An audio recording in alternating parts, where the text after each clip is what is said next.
to welcome your next comic to stage. Give it up for Chakravarti.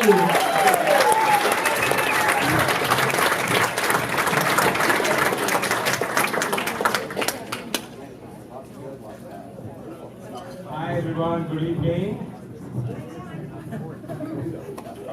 Good evening. Thank you for being here. Yes, my name is Chakravarti. 4 syllables and I'm stuck in a 1-syllable country. Everybody else has got things like Smith, or Jones, or Wong. You know? So I have a lot of trouble with my name and I sort of got very familiar with the phonetic alphabet. You know, Charlie, Hector, Alpha, Kilo, and that kind of stuff. I'm reciting that all the time on the phone. So I was delighted when I heard one day, when I called tech service and they said, "Sir, good evening, sir. My name is Dean Robert. I'm from Loma Linda, California. How is it I may be helping you today?" So I thought, oh, delightful. I don't have to spell Chakravarti out anymore. And it was great until I heard the guy at the next table going, S-M-I-T-H.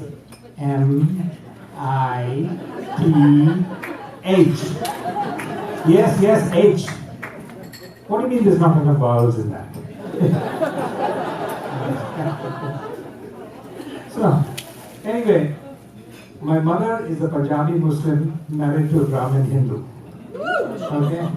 Now, for those of you who got like a classical Western education, which means you sleep through everything except lunch and shop, this is like a big deal. You know? It's as if, let's say, Osama bin Laden's daughter married Netanyahu's son. In the middle of the Syrian war. My parents were married during the partition of India. So, anyway, I must say though, their families were very supportive, even though they were from vastly different religions, and they threw them a huge party. My parents elected not to show up. Which was okay, but their folks got really mad. For one thing, it's a lot of work piling the firewood around those stakes. And then the children are all complaining, "There are not going to be any campfires tonight?" The second problem is that the guys who get the wild dogs, they have to be prepaid and they don't offer refunds. Okay? It's pretty tough to ask them for that when they have a bunch of wild dogs there. And lastly, once you cut the rope into a noose, you can't return it to the store. So my parents figured they're probably doing okay. Now, so basically Indian mothers all beat their children. It's a fact of life, and that's why most of them are in trouble with children's services all the time. You know? And it's very hard to say things like, "Oh, that's traditional discipline." When the cop standing in your living room is over 6 feet tall, has a face like thunder, and is very ostentatious in fingering his handcuffs. Doesn't work very well. So, the average Punjabi mother beats her kids a lot more than the average Indian mother.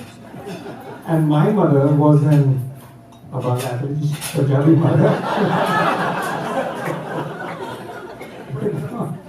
So we had a kind of a situation where my kid sister, who was then 11 years old, now 52, still then 11 years old, did something naughty, and my mother yelled and swore at her and screamed at her, and finally hit her over the head with a bucket. No kidding. Bam! Luckily for my sister, it was a plastic bucket, not a metal one, so today she can actually recognize the children. So, anyway, the average. So,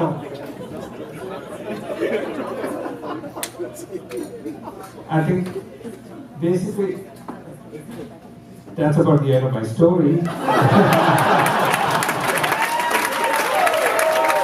thank you. And good night.